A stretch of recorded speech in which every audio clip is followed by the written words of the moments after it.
Okay, so I'm going to talk to myself a little bit. I do that a lot, actually. So, I am standing where I did some of the reseeding of the grass, and this is what it looks like. Okay, so there's a couple of crazy things that are happening here. I've got this weird, like, die-off, which doesn't make any sense. Not to me anyway. Now, you see how nice and green and lush this is? This is 90% foxtail. Yeah, 90% foxtail.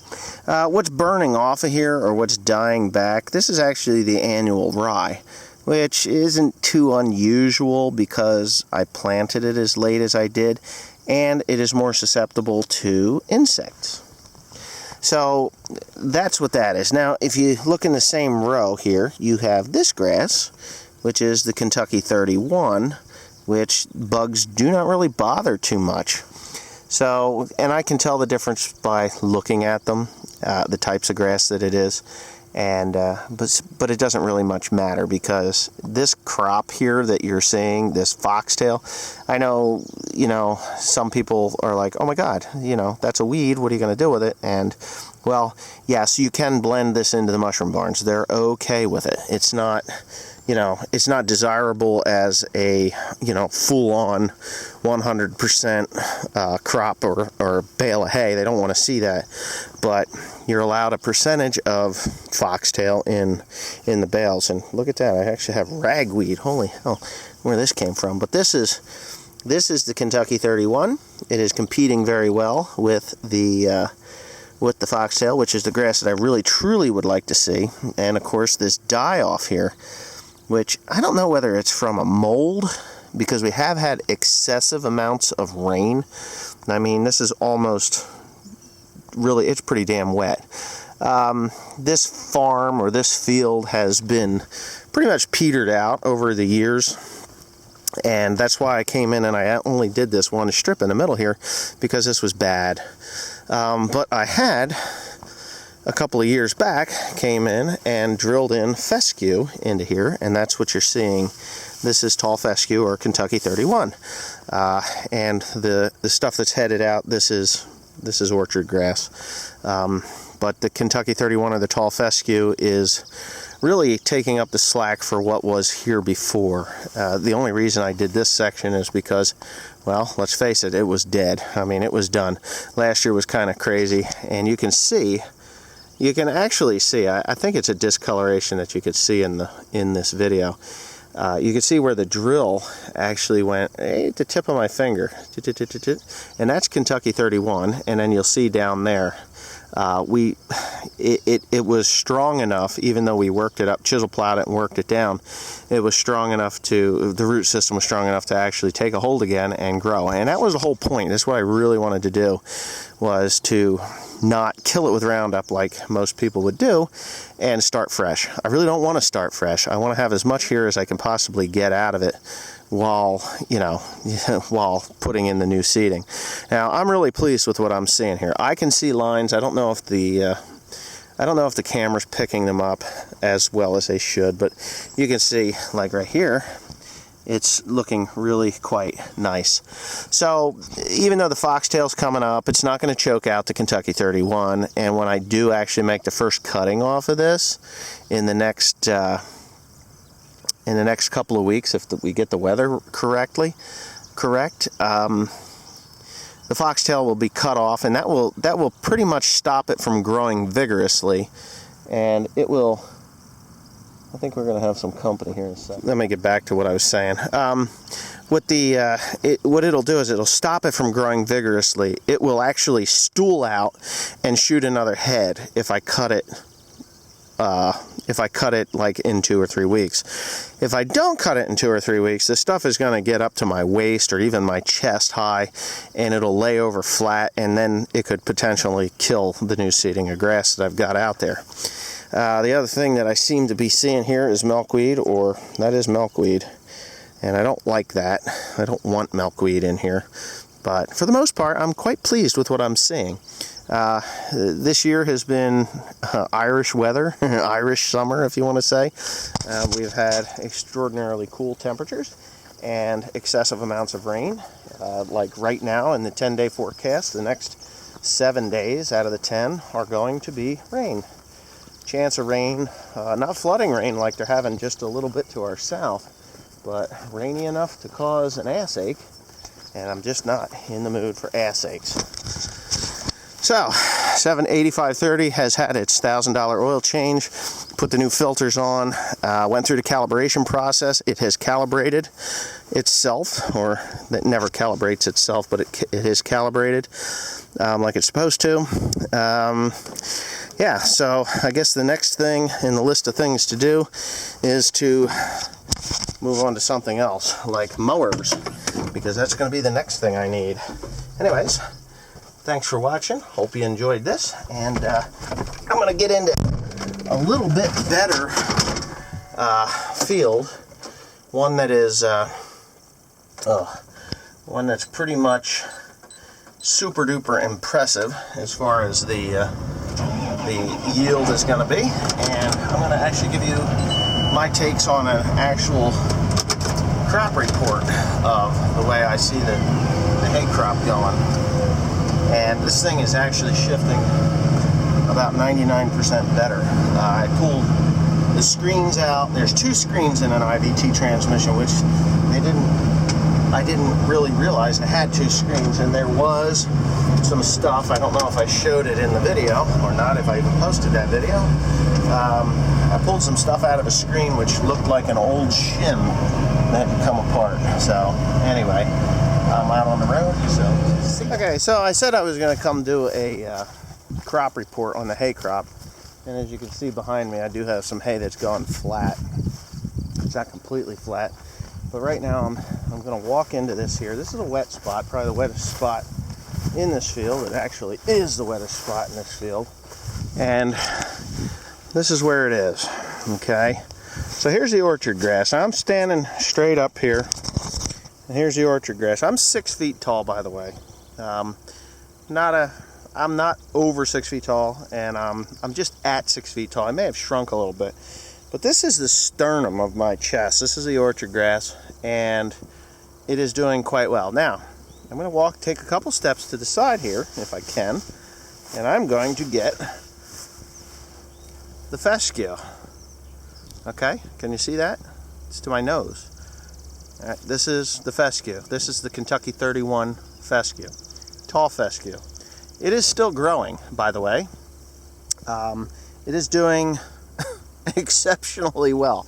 So, yeah, wow. And this is not just in this spot. You saw me walk down here and get in here. I've never been in this part of the field before. I'm actually going to walk over here because here's another spot where I walked in. So that's to my chin. I'm not shrinking down or anything. It's to my chin. So it's pretty relevant. It's all here. And this is the edge of the field. So it's not getting the fertilizer that it would be getting if it was like out there a little ways, and you can see how it's flattening out. So this stuff is crazy tall. Now here's more orchard grass. Here's more orchard grass. You see that right at the bottom of my chin there, and it is really unbelievably thick, as you can see, and it's going to continue to get thicker because we just don't have the sunny weather that I would like to have to actually start making hay. Now I know there's some guys out there that are like flipping out, like, holy cow, how am I ever going to make my hay? This is ridiculous. I'm not going to be able to get it done.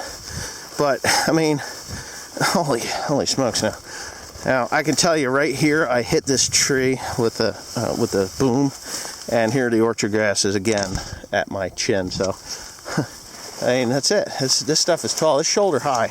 Might as well just say it's shoulder high. It's not to my chest. It's shoulder high. So, and like I said, I'm 6 feet tall. Now, last year I did a crop report in the same exact field, and you can see the difference between what I had last year, where the damn stuff was the boom on the sprayer hadn't been kicked on, or I was having trouble with the sprayer in this field. Now, obviously, this stuff is so tall, it's going over. I don't know if you can see where it's going over. This is where I put the potash down. So here's where I made the corner, and these are the short rows. Right here are the short rows. So honestly, I doubled up this area right here, and that's why it's flat, because when I came down and around, I got the short rows here, and you can see out the windrow. Well, maybe you can't, but I can, where I turned around out there. Now, I shut it off and turned it on when I make the corners, but when I did this, because it is the short rows, I came in this way. You can see where I made the turn and went back up that way, and then shoop, right over this way to the next field. It's laying flat because of that. So this is what haymaking is gonna be. This is gonna be a nightmare if you don't realize it. It's going to be a nightmare. And when I say a nightmare, I mean this shit's got to dry out. And with the weather that we're having, I mean, it's a good problem to have, don't get me wrong. I mean, anybody that makes hay for a living, you know, makes good hay for a living, this is like almost past its prime. I would actually say it is past its prime, but it's getting pretty damn close to being past its prime. And it's going to be a bastard to get this to dry out. This field usually does exceptionally well. Well, they all do. And the weather has been perfect for cool season grasses, and it's been perfect for the fertilizers that I've got down. I actually have got, there's sulfur and potash that I put down on these farms, on all the farms, all of them. I mean, I put a lot of money out this year. I put a lot of money out last year. I put a lot of money out this year. And, you know, it's just, this is what hay should look like, you know. This is what it should look like. It shouldn't be full of weeds and shrubbery, you know, as Chucky 2009. I watched Chucky 2009 mowing hay here this morning. I was drinking my coffee, and that's when I check out the videos of other farmers or other channels that I watch. Is while I'm drinking my coffee. After I edit my video, I drink a cup of coffee, I edit my video, and I watch other guys. So this is exactly where it was last year that I did the crop report. And you can see there's deer that are in here. You can see that these things, this stuff is just friggin' gnarly. I can't walk in here. I mean, really, honestly, this stuff is, well, here, it's just there. It's thick. It's unreal. So this is 3 ton of the acre hay or more, probably more. 3 ton of the acre dry hay. Now, if I was in Ireland or England and I was going to chop this is something around 7 tons to the acre. Wet chopped baleage, 7 tons to the acre. So I'm pretty pleased. I'm very pleased. And the real amazing thing is, I was in a field today that was thicker and taller than this. And it's like, well, I guess you did something right, you know. I guess you did something right. That's what I was thinking to myself.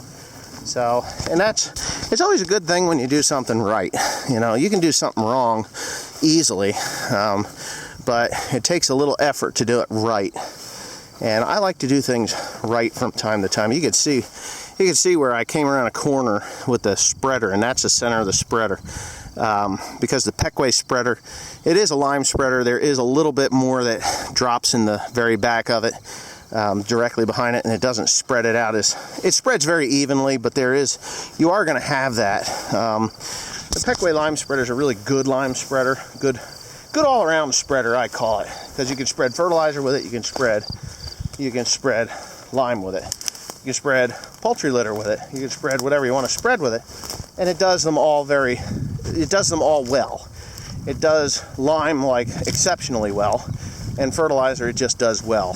I've had other lime spreaders that I've spread fertilizer with, and they've done okay, but I'm pleased with the results. And the amazing thing is that tall fescue, it's still elongating. It just headed out like 4 or 5 days ago. So what you're going to see in the next few days, where it hasn't laid flat, but in the next few days, is you're going to see this tall fescue overpass or overtake the orchard grass, and then it's just going to be, it's going to look like this. It's going to look like this. actually it's going to look like this right here. Not like that, but this right here. So, and that's a good thing. That is a good thing. I'm out of breath because I'm actually dragging my feet trying to get through this thing. So I'm pretty pleased. Can you tell? Because I got like 3,500 acres of this stuff. Yeah, 3,500 acres of this stuff. So anyways, that's the crop report. Thanks for watching. Please comment, rate, and subscribe. Hopefully I'll have sunshine, and then in the next, I don't know, in 2 weeks, we got 7 days of rain coming at us, you know, from that hurricane or tropical depression or whatnot. And when that goes past, hopefully we get a good stretch of weather, and I can knock down 300 or 400 acres and get it baled. So yeah, crazy tall, thick stuff. So I guess my fertilizer program is working out the way it's supposed to. Thanks again.